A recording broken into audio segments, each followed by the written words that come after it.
G'day YouTubers, it's almost launch day, but in the meantime join me and I'll take you on a tour of my new home.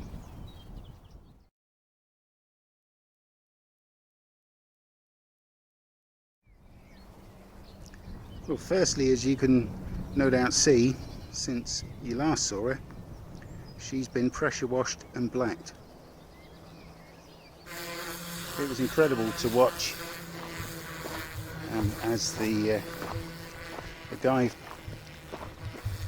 using an extremely powerful pressure washer, just blasted away all the barnacles and weed and dirt that had accumulated on the hull. And then over the course of 2 days he applied 2 coats of blacking. So a little bit about the boat.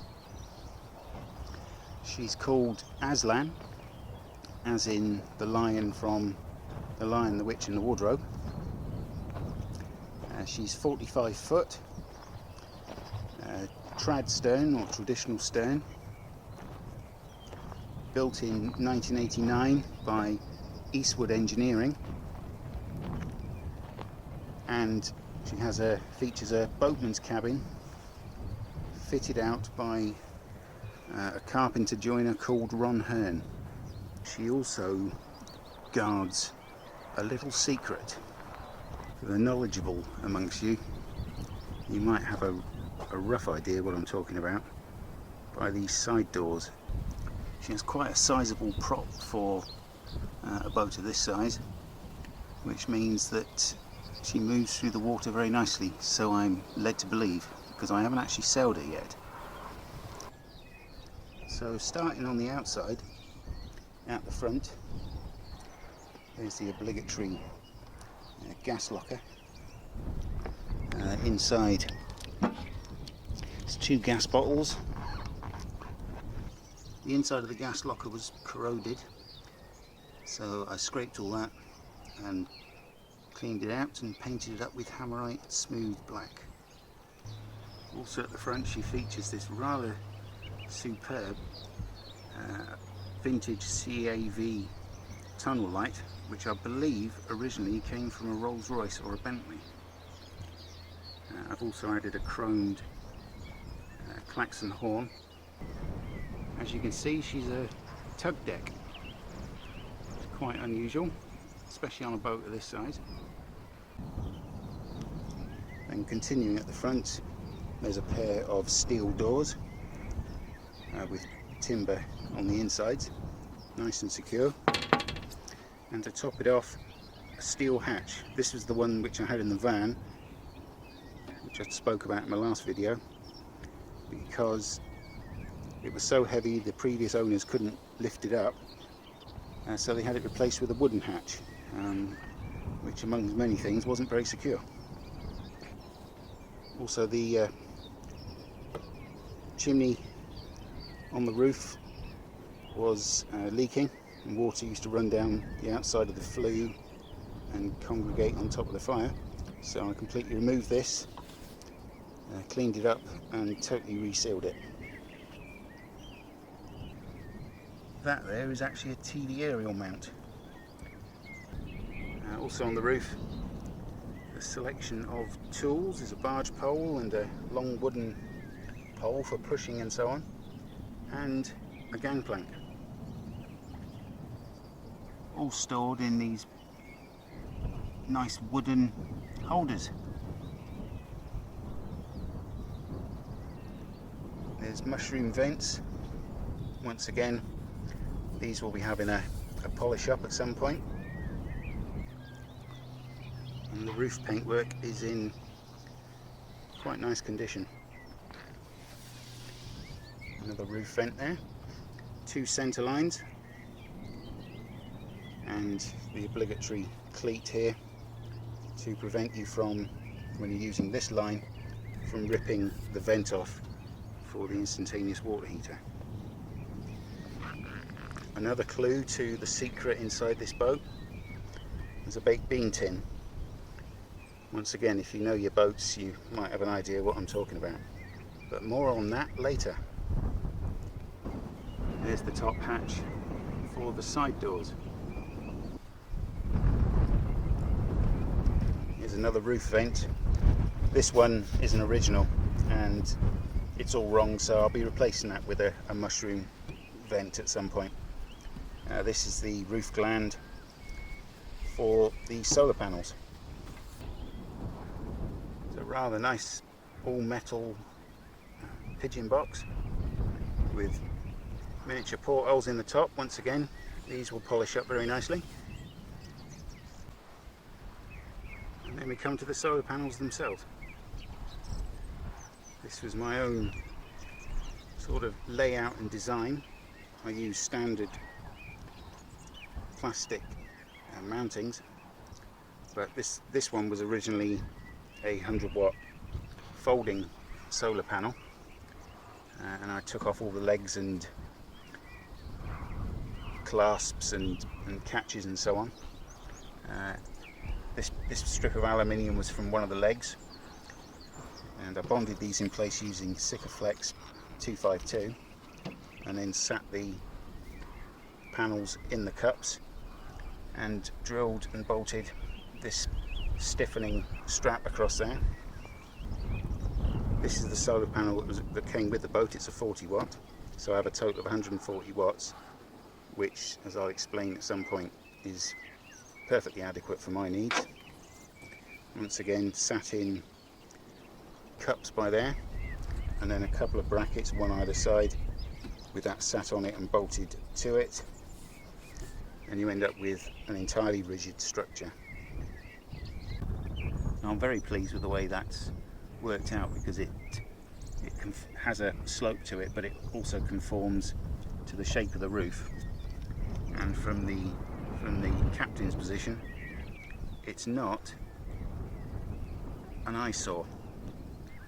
Then we have the chimney and chimney collar for the Epping stove in the boatman's cabin.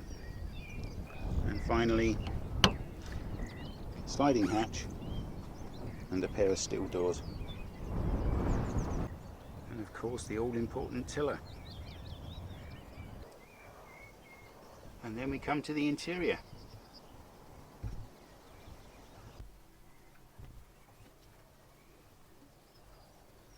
So first of all, you come to the saloon.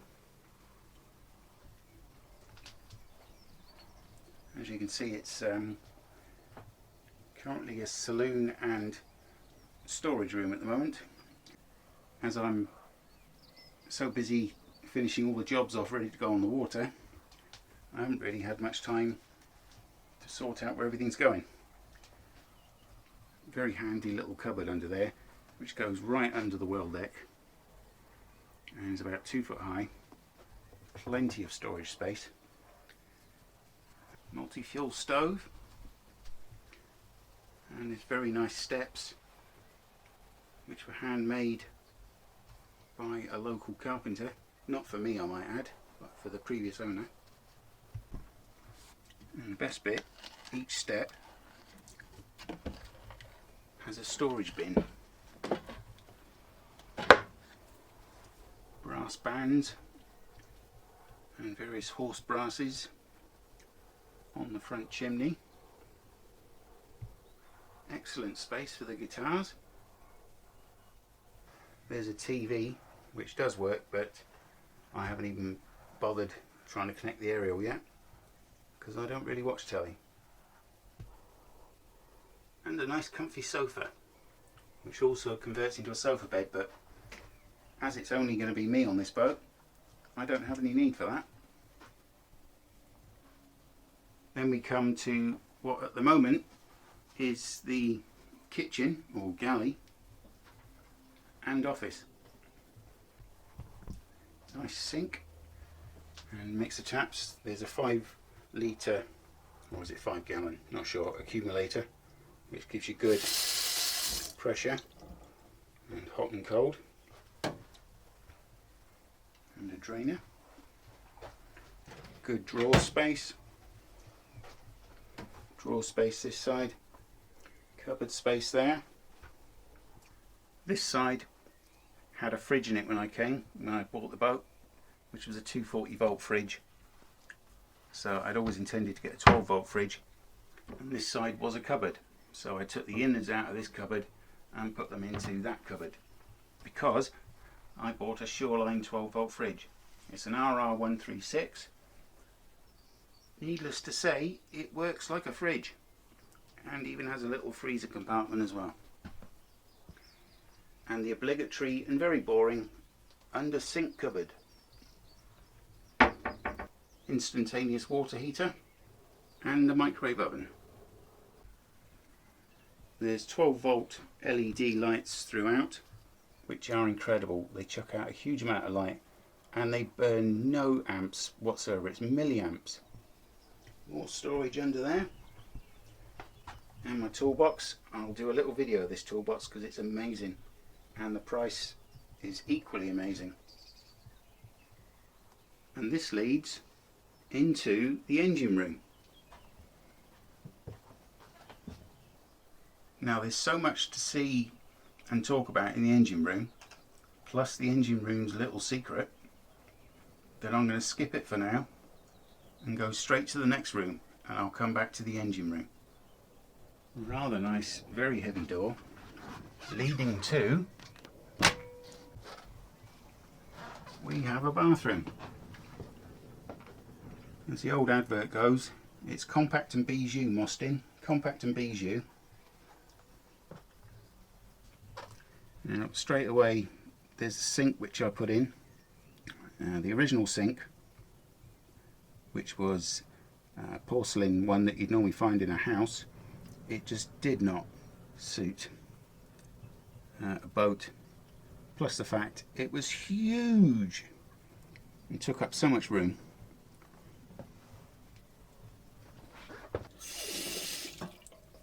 These sinks, I'll put a link in the description to these sinks from eBay. There's several sellers, some sell them with taps and waste, some just the sink. No need to tell you what that is down there, though I don't use it at the moment because the marina here has a very nice toilet block and showers. And talking of showers, there is indeed a full-size shower, which is also very good for drying washing. Down there, got to re-stick that strip. And it's sunk into the floor, so it's actually, it will accommodate, or even accumulate, my 6 foot 1 inch frame.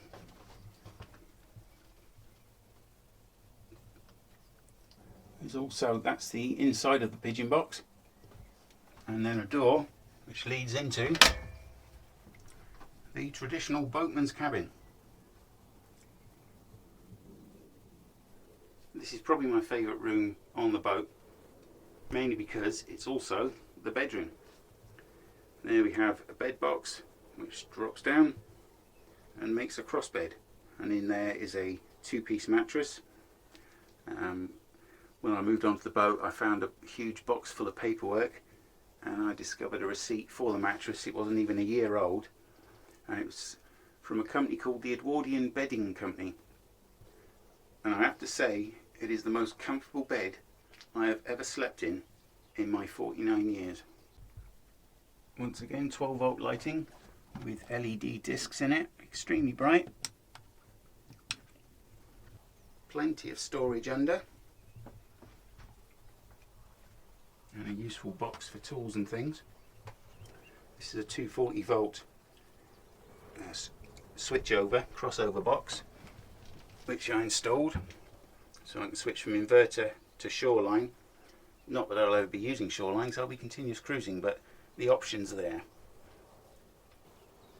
Also in the cabin is this very nice, and I believe extremely rare, Epping Boatman stove.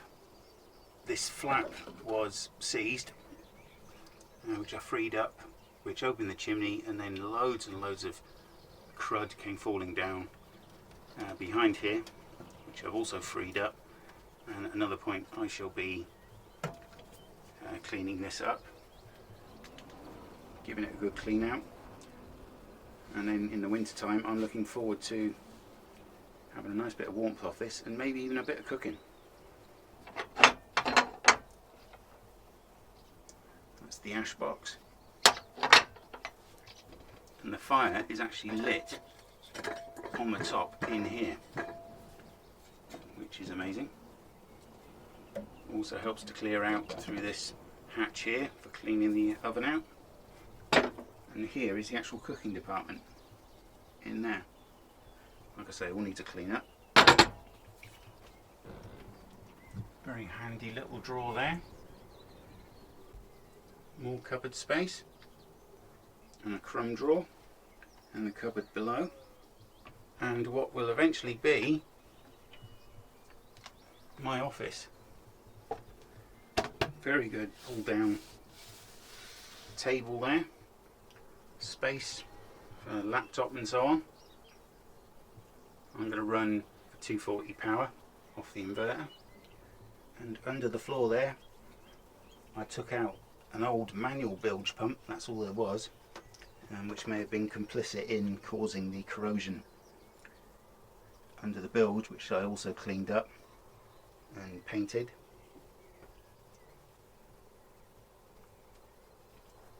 And I installed a fully automatic and manual bilge pump, controlled by this switch here. Auto, operated by a float that's on the pump, and manual. And then a further clue as to the surprise that's in the engine room is a trad wheel. You'd normally have a lever which does the throttle and the direction. In this case you have a separate throttle on a wheel. It's getting windy. And a separate forward and reverse Morse lever. Very nice.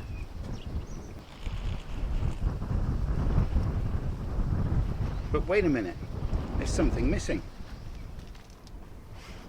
What about a switch for the tunnel light and the horn? Can't be that, that's the engine stop. Aha! How neat is that, eh? There's a power point, tunnel light switch, buzzer for the glow plugs, and a horn which operates the klaxon, and a little warning light to say your tunnel light's on. I couldn't believe it when I saw that. I thought that was so neat. And here we are in the driving seat.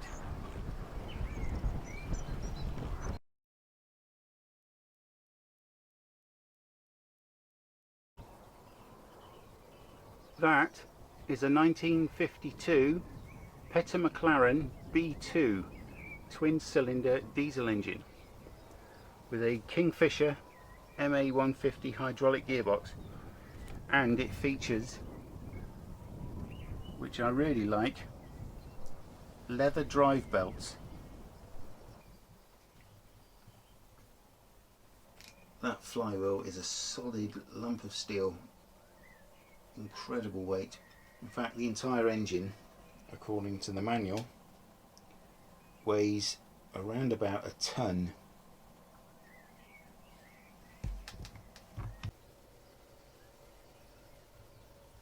Of course, with the vintage engine there's the spares supply problem, but, and it wasn't mentioned in the inventory for the boat, in the boatman's cabin in the underseat storage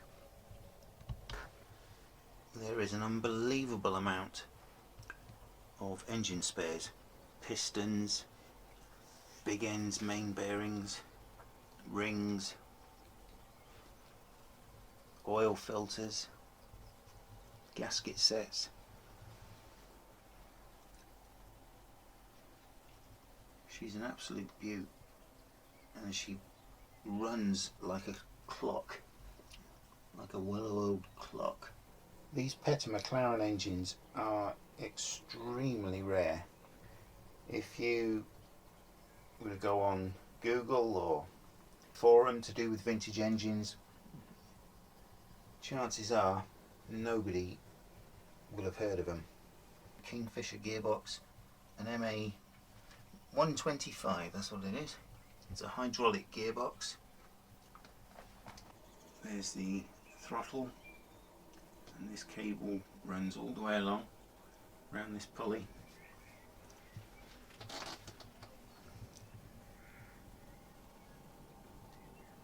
Up and round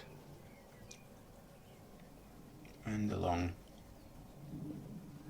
and then up and along that way to the trad wheel. As I say, it's a twin cylinder, around about 2.5 litres diesel, knocks out 20 horsepower at 1500 RPM. It ticks over at 500 RPM. So I'll save firing up the engine for when the boat goes in the water. There's the header tank for the engine, like on your car, an expansion tank, and an advert alternator controller, brass ship's barometer, and an in-vat battery charger which works when you're plugged into landline. There's a 1500 watt pure sine wave inverter that I fitted from sunshinesolar.co.uk. Incredible price, $2.99. I believe they have an eBay shop. I'll check, and if so I'll put a link along with other stuff in the description below the video. The price includes this remote control, which saves having to lean across to turn the inverter on. You can just do it from here. Also from Sunshine Solar, there's this MPPT solar charge controller, 60 amp, and that comes with a remote display as well. Then we have these 3 control panels. These control the engine battery over there, the leisure power here, the boat systems by there. So you have your amp and volt gauges, master for the leisure batteries. Then over here is for the start. Flick on this switch, it powers up this system, and by pressing the button here it turns on the glow plugs. When they've been on for about 10 or 20 seconds depending on how cold the weather is, you press the start button and she fires up. Obviously before you fire up you need to turn the decompressor around so that this pointy bit here is pointing straight up, and then when you start her you turn her over on the starter motor and slowly the pointer will work its way around, and when it's pointing back over that way you let go of the starter button and she starts running. There's a master switch for 12 volt aft and the bilge pump. There's one for the lights, cabin lights forward, cabin lights aft, tunnel light, which is off at the moment, horn. These are just the masters. The separate switches are at the back, as I showed you with the tunnel light and the horn. There's the water pump and cooker ignition, because it's a gas cooker and hob. That's the master for the solar panel. If I do that, it turns off the current to the batteries. 12 volt forward for the fridge and charging sockets and so on. Then you've got shower tray pump out and nav lights. There's 310 amp leisure batteries, giving me 330 total amps of leisure. Got to get a box for that one.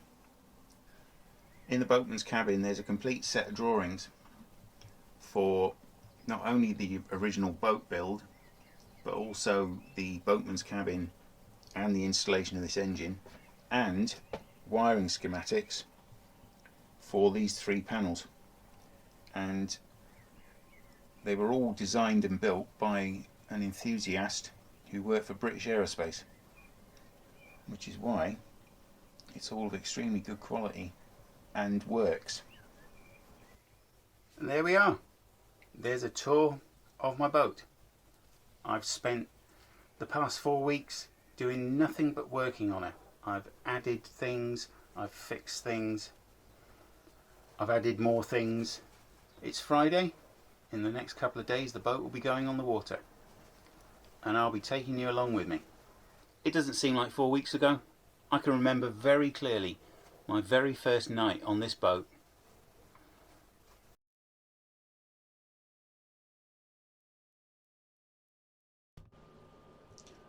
And it suddenly struck me that I have a grill here, and what can you make with a grill? Only something I have not had for years, which is cheese on toast.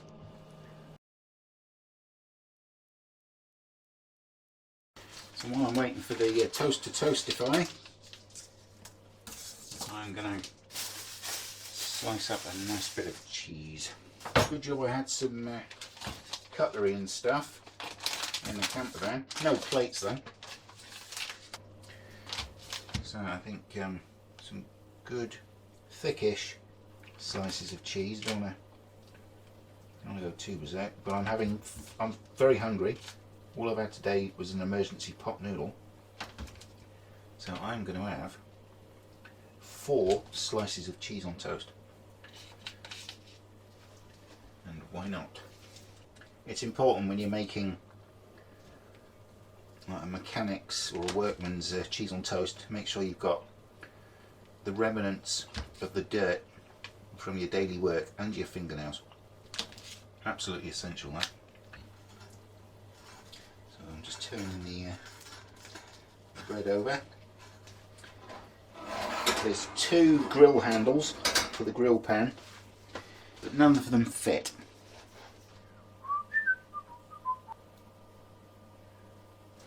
And then we place, in no particular fashion, our cheese onto the toast, thus making the classic recipe cheese on toast. No doubt if you went to a top restaurant, Gordon Ramsay or Heston Blumenette would warrant them charging you 27 quid for it. That's just classic. So in she goes.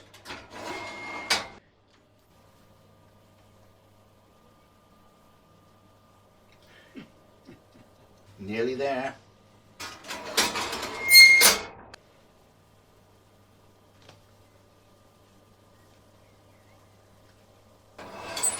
And voila, an OXO cube.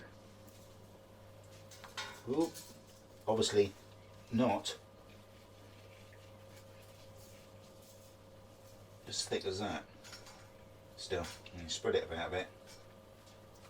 There we go. And as I don't have a plate yet, I shall be eating it straight from the grill. Oh, superb. Try cheese on toast with an OXO cube on it. Oh, oh man. Oh, oh.